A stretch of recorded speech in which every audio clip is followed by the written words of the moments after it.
Assalamualaikum warahmatullahi wabarakatuh. Bismillahirrahmanirrahim. Qala musannifur rahimahullahu ta'ala wa nafa'na bihi wa bi ulumihi fid dharaini amin ya rabbal alamin.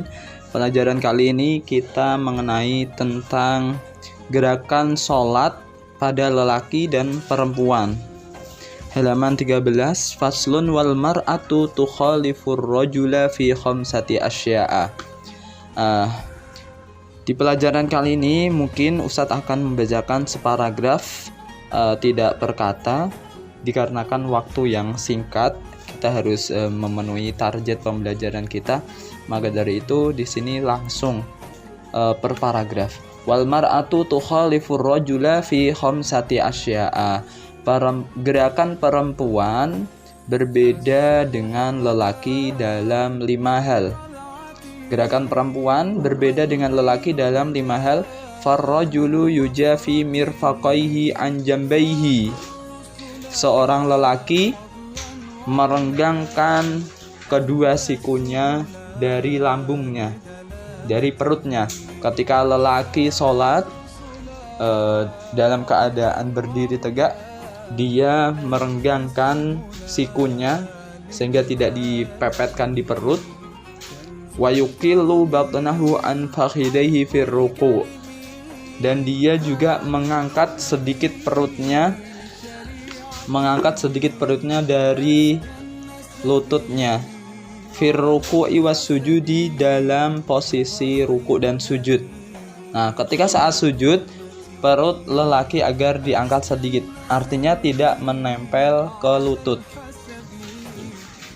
Wa yajharu fi maudhi'il jahri, dan membaca keras pada tempat bacaan yang keras, dan membaca Al-Fatihah dan membaca surat yang lain pada tempat bacaan yang keras, yaitu pada sholat maghrib, isya dan subuh, begitu juga sholat Jumat.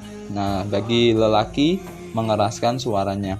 Wa idza nabahu syai'un fis sholati sabbaha, dan jika apabila terjadi sesuatu dalam sholat, maka dia membaca tasbih. Wa idza nabahu syai'un fis sholati sabbahahu.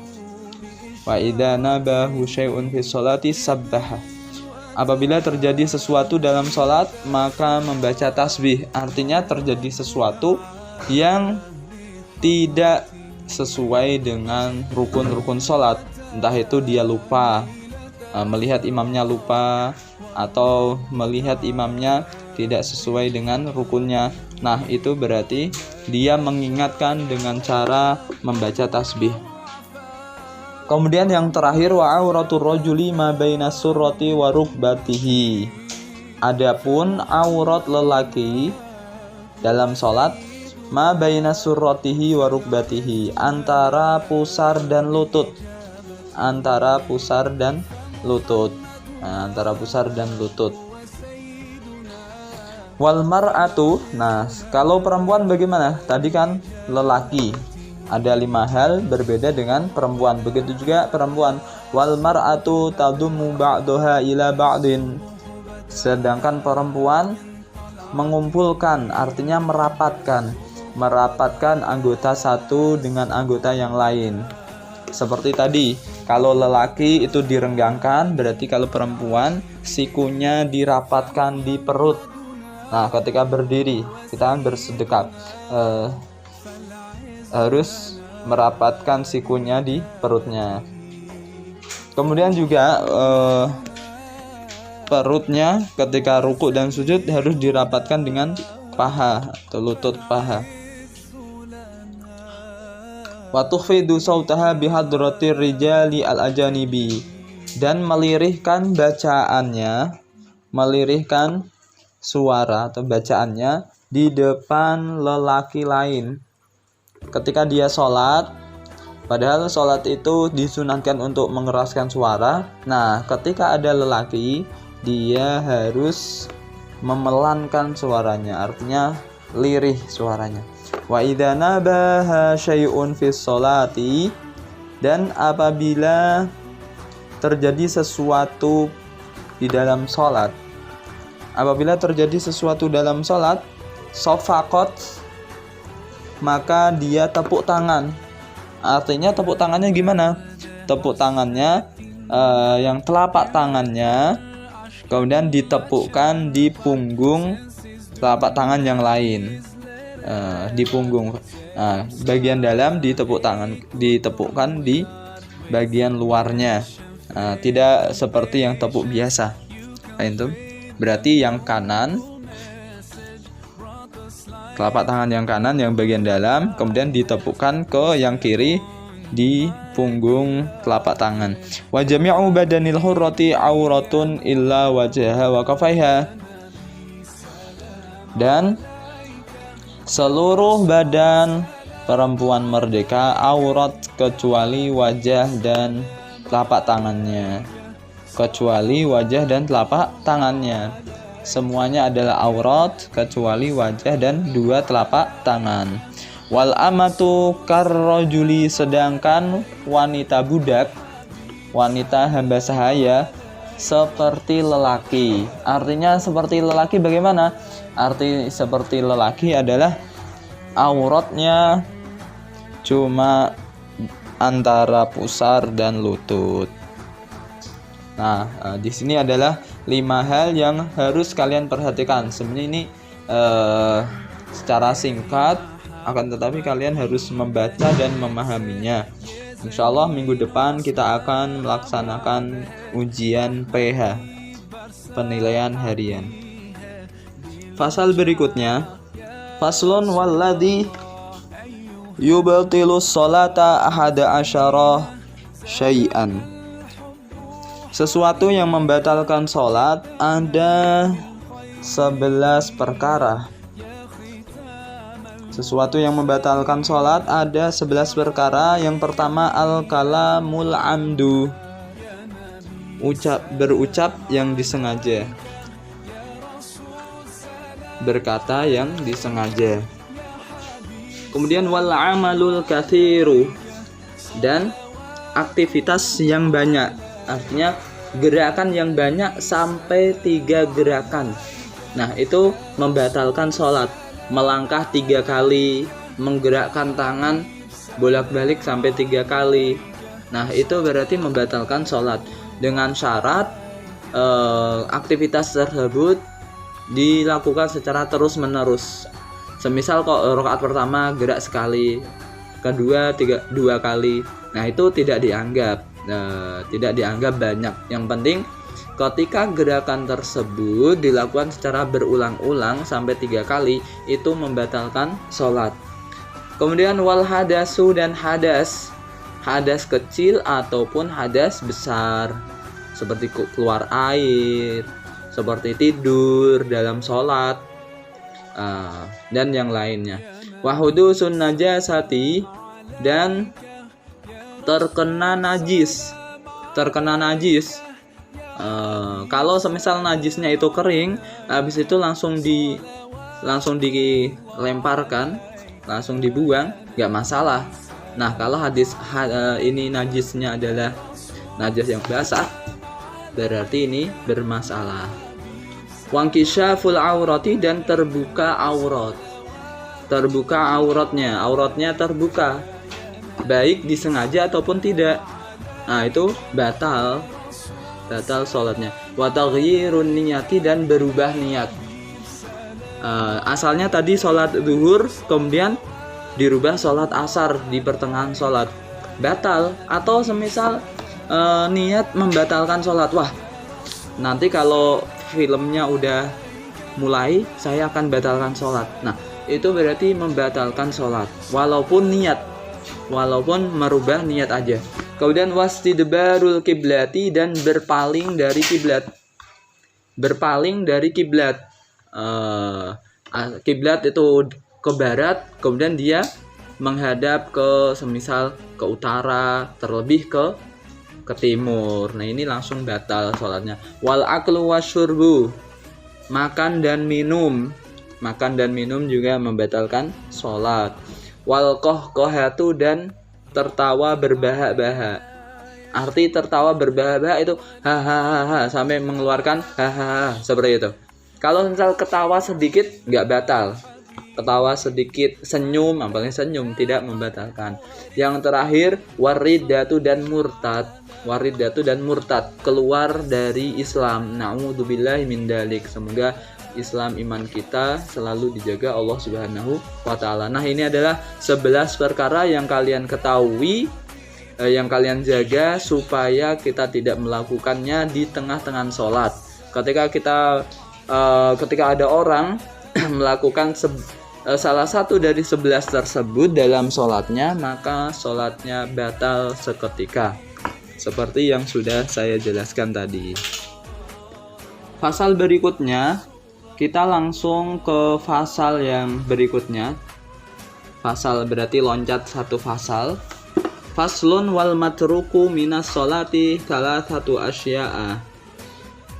Sesuatu yang ditinggalkan di dalam sholat ada 3 perkara. Jenis daripada aktivitas sholat itu dibagi menjadi 3. Nah, ketika kita meninggalkannya, maka ada konsekuensi masing-masing. Yang pertama fardun wa sunnatun wa hay'atun. Yang pertama adalah fardu. Fardu itu rukun. Kemudian sunnah wa hay'atun dan hay'ah. Sunnah artinya di sini sunnah muakkad, kalau hay'at adalah sunnah hay'at. Nah, berarti ada 3 jenis aktivitas di dalam sholat. Ada rukun, ada sunnah, kemudian ada hay'ah. Nah, kita bahas satu persatu. Fal fardu la yanubu anhu sujudus sahwi. Adapun fardu atau rukun sholat, maka tidak bisa digantikan dengan sujud sahwi. Sujud sahwi itu apa, Ustaz? Sujud sahwi adalah sujud untuk mengganti sesuatu yang kita tinggal pada saat melakukan sholat. Nah, seperti itu. Akan tetapi jikalau ini yang kita tinggal adalah fardu atau rukun, maka tidak boleh kita menggantikan dengan sujud sahwi. Bal in dzakarahu wa zamanu qaribun. Akan tetapi apabila dia ingat,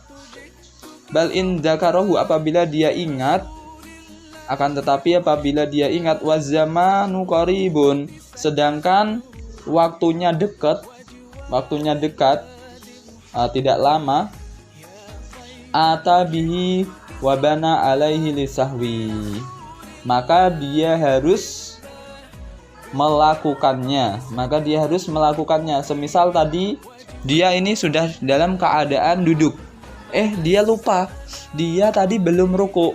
Nah, harus melakukan ruku, wabana alaihi lisahwi, dan dia juga harus melakukan sujud sahwi, sujud karena lupa. Wabana alaihi lisahwi, dan dia harus melakukan sujud sahwi. Sujud sahwinya langsung apa nanti? Sujud sahwinya nanti sebelum salam. Kalau madhab kita sebelum salam. Mungkin kalau Hanafi setelah salam. Akan tetapi kita Imam Syafi'i, kita melakukan sujud sahwi sebelum salam. Ketika tahiyat akhir selesai, kita baca, habis itu kita sujud 2 kali.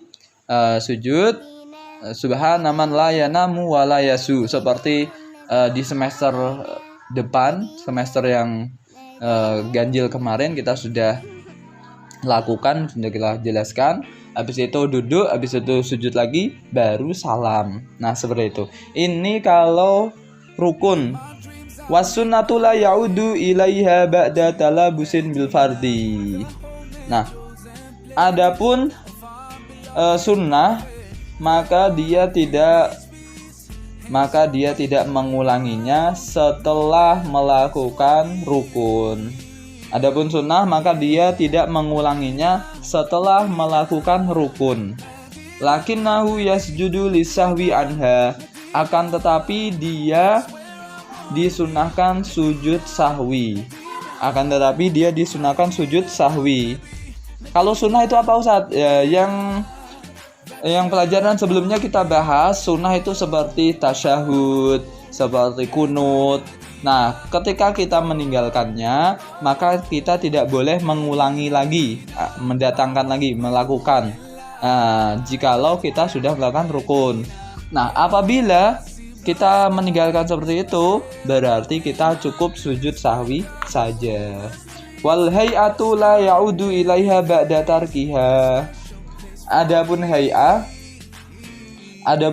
la ya'udu ilaiha ba'da tarkiha, maka kita tidak mengulanginya lagi, maksudnya tidak melakukannya lagi setelah kita meninggalkannya.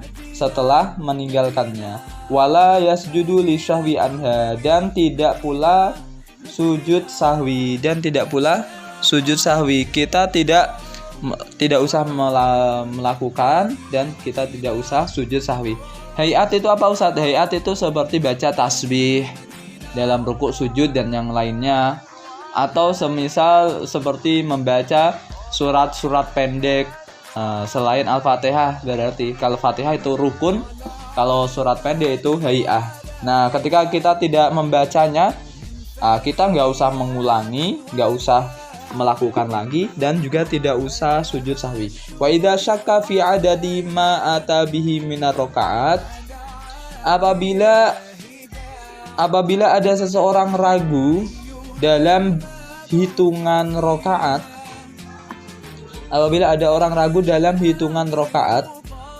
bana alal yakin, maka dia harus membangun keyakinan. Artinya mengambil yang yakin. Yang yakin itu berapa? Wa huwa al aqallu, yaitu yang paling sedikit. Rakaat yang paling sedikit. Semisal dia ragu 3 atau 4 ya, otomatis dia harus mengambil 3. Wa sajada li sahwi, dan dia juga sujud sahwi. Dia juga harus melakukan sujud sahwi. Wa sujudus sahwi sunnatun. Adapun hukum sujud sahwi sunnah. Wa mahalluhu qabla salami, dan dilakukan sebelum salam.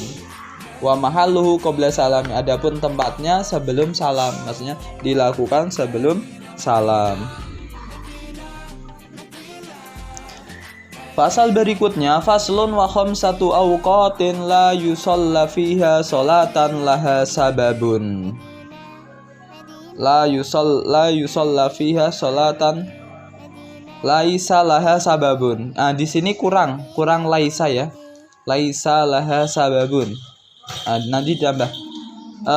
Adapun 5 waktu tidak boleh melakukan sholat yang tidak ada sebab. Adapun 5 waktu tidak boleh dilakukan sholat, tidak boleh kita melakukan sholat yang tidak ada sebab, sholat yang tidak punya sebab. Contohnya apa Ustadz? Contohnya seperti sholat mutlak, sholat sunnah mutlak.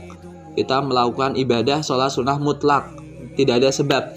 Nah, itu tidak boleh dilakukan di 5 waktu ini. Tidak boleh kita melakukannya. Waktu yang pertama apa Ustadz?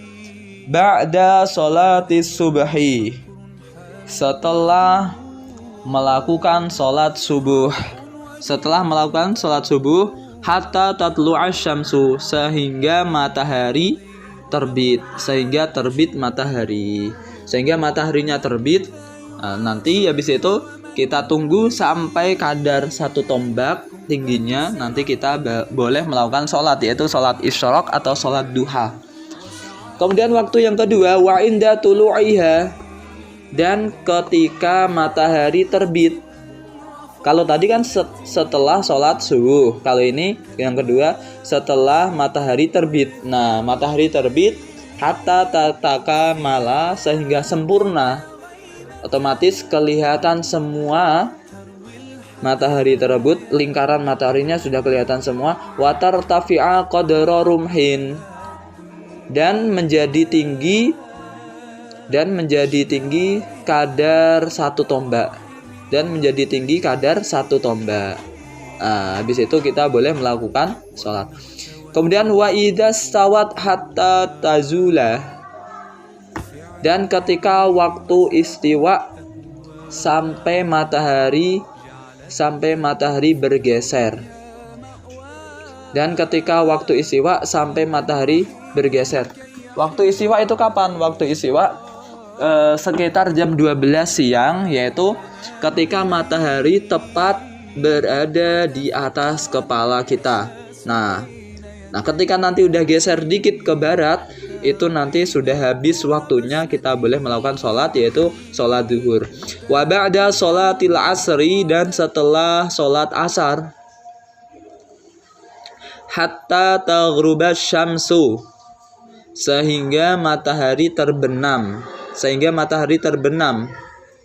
Nah, setelah sholat asar kita juga tidak boleh melakukan sholat sunnah.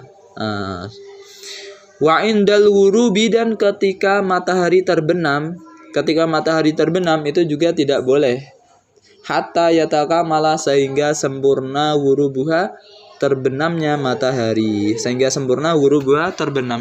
matahari. Nah, ini 5 waktu yang tidak boleh kita lakukan sholat yang tidak mempunyai sebab.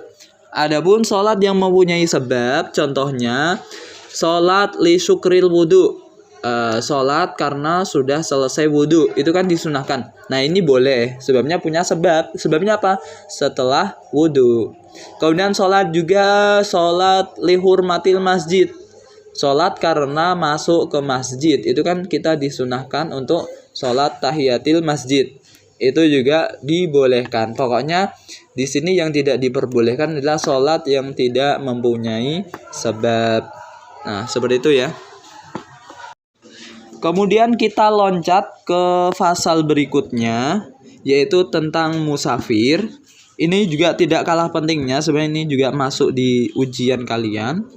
Faslun wa yajuzu lil musafiri qasrus sholati ar-rubaiyati. Diperbolehkan bagi orang musafir, bagi orang yang melakukan perjalanan, mengqasar sholat yang 4 rakaat. Mengqasar sholat 4 rakaat. Mengqasar sholat yang sholatnya itu 4 rakaat. Boleh diqasar, artinya diqasar itu diringkas. Yang 4 menjadi 2 rakaat.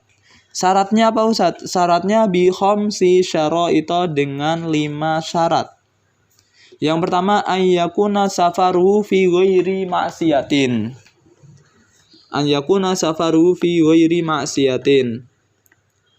Tujuan perjalanannya tidak maksiat.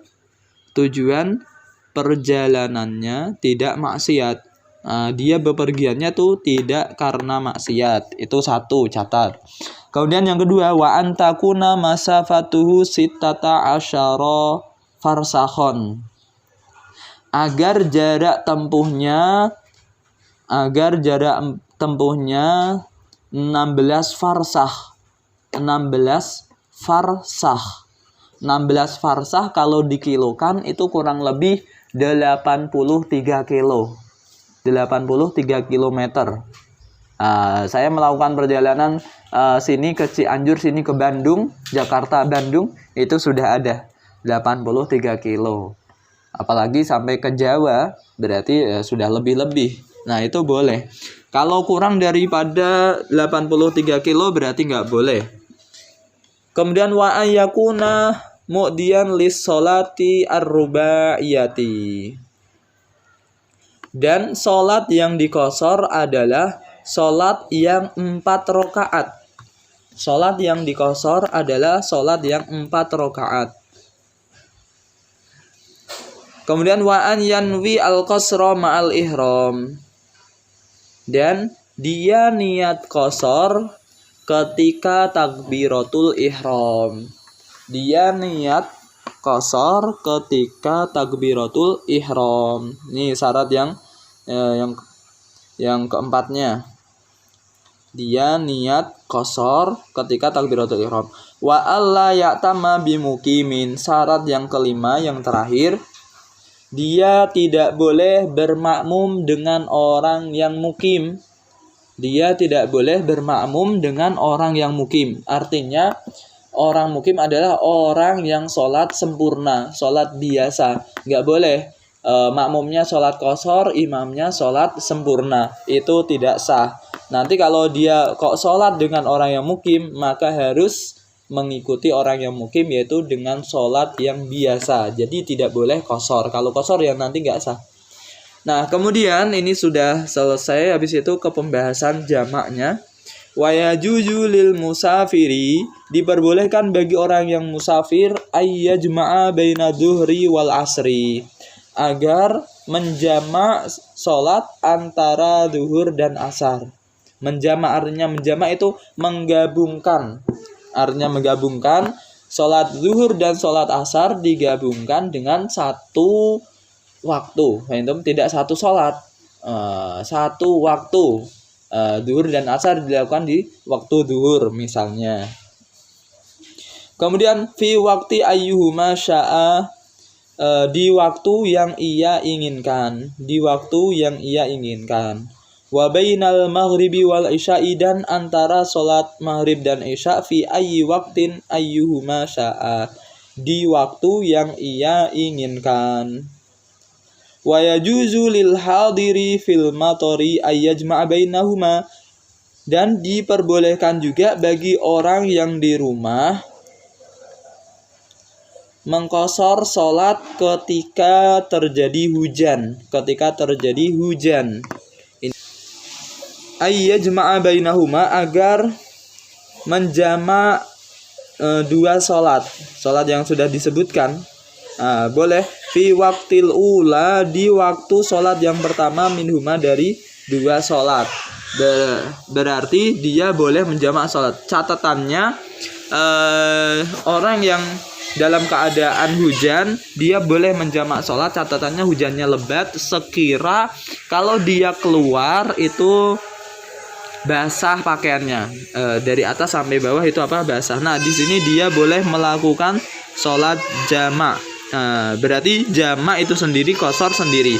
Boleh kita melakukan jamak qashar, berarti kita melakukan sholat jamak artinya mengumpulkan dua sholat, qashar artinya menyingkat sholat. Nah, ketika seperti itu, kriteria kita sudah temukan dalam perjalanan atau di rumah, otomatis kita boleh mengamalkannya. Semoga ini manfaat dan menjadi ilmu yang bisa kita amalkan.